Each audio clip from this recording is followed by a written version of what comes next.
तो पहली बार यह भी देखने को मिला कि अक्षय वट के दर्शन भी वहां पे श्रद्धालु कर रहा है, पातालपुरी के दर्शन कर रहा है, सरस्वती कूप के दर्शन कर रहा है। एक नए कॉरिडोर के रूप में सभी विकसित हो गए हैं। 50 करोड़ श्रद्धालु जिस प्रयागराज में आज तक स्नान करेंगे, 1 महीने की इस अवधि के दौरान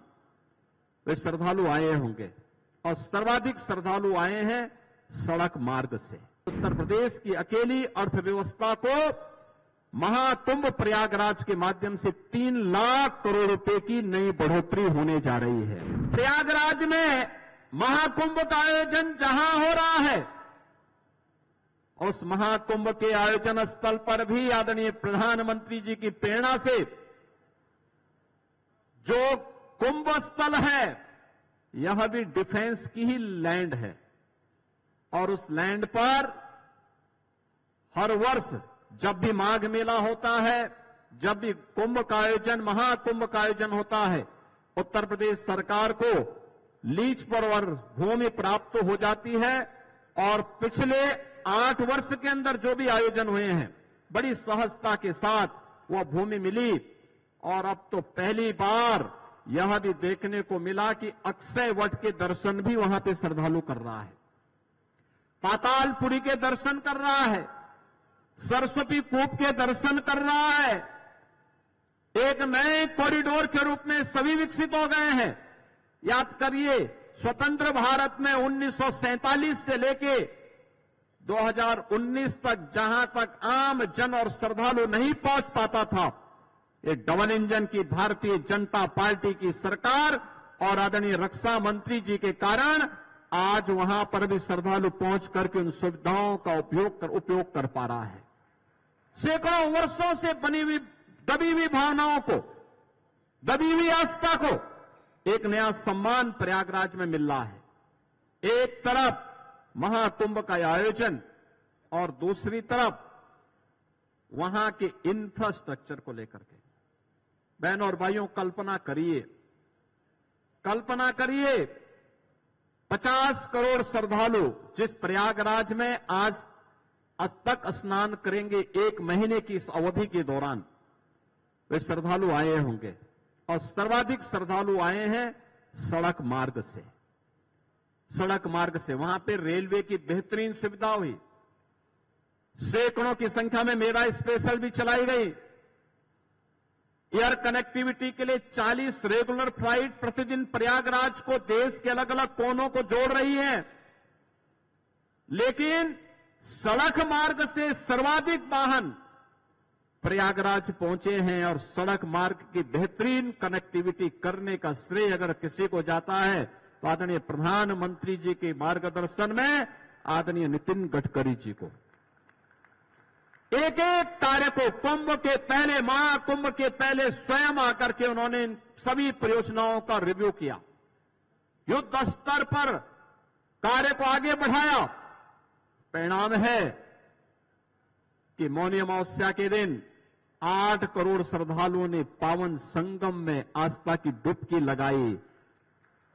और सकुशल निकल भी गए। दुनिया के अंदर कहीं नहीं हो सकता।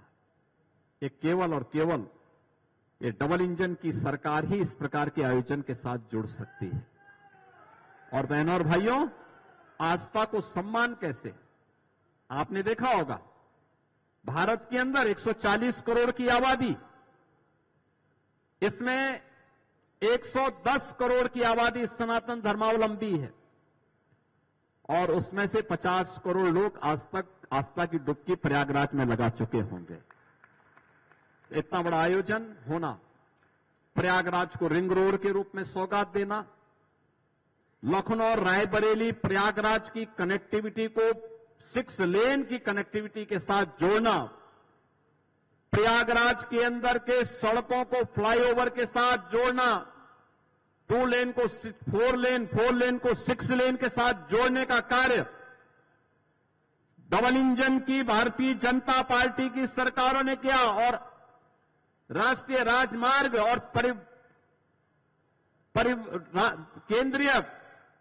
राजमार्ग विभाग मंत्रालय को जो भी प्रस्ताव हम लोगों ने महाकुंभ की दृष्टि से भेजे थे, उन सभी प्रस्तावों को आदरणीय गडकरी जी ने एक झटके में स्वीकृत करते हुए महाकुंभ को भव्य और दिव्य बनाने के लिए अपना पूरा योगदान दिया।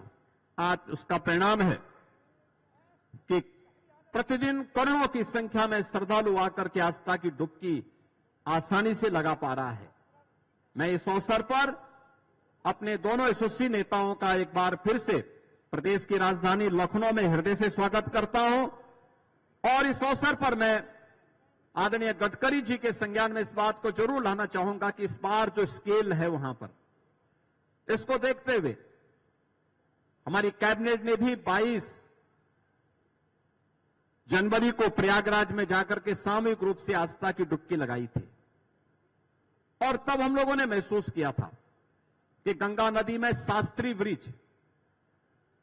के पैरेलल एक नया ब्रिज बनना बहुत आवश्यक है। जो लोड है वहां पे ट्रैफिक का, नैनी में सिग्नेचर ब्रिज, यमुना नदी के ऊपर नैनी में सिग्नेचर ब्रिज के ऊपर एक नया ब्रिज उसके पैरेलल बनना आवश्यक है, क्योंकि प्रयागराज के साथ साथ आने वाले हर वर्ष वहां माघ मेला लगता है,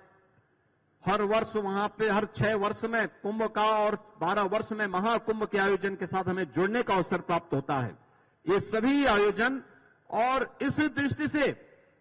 हम लोग इन सभी आयोजनों के साथ जो कुछ भी कार्य कर पाते हैं, बहनों और भाइयों, वह यहां पे टूरिज्म को उतना ही गुना आगे बढ़ाता है। ये मान के चलिए, ये जो 50-55 करोड़ लोग उत्तर प्रदेश में महाकुंभ के आयोजन के साथ जुड़ेंगे,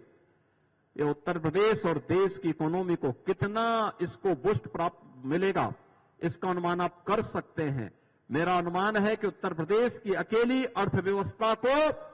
महाकुंभ प्रयागराज के माध्यम से 3 लाख करोड़ रुपए की नई बढ़ोतरी होने जा रही है।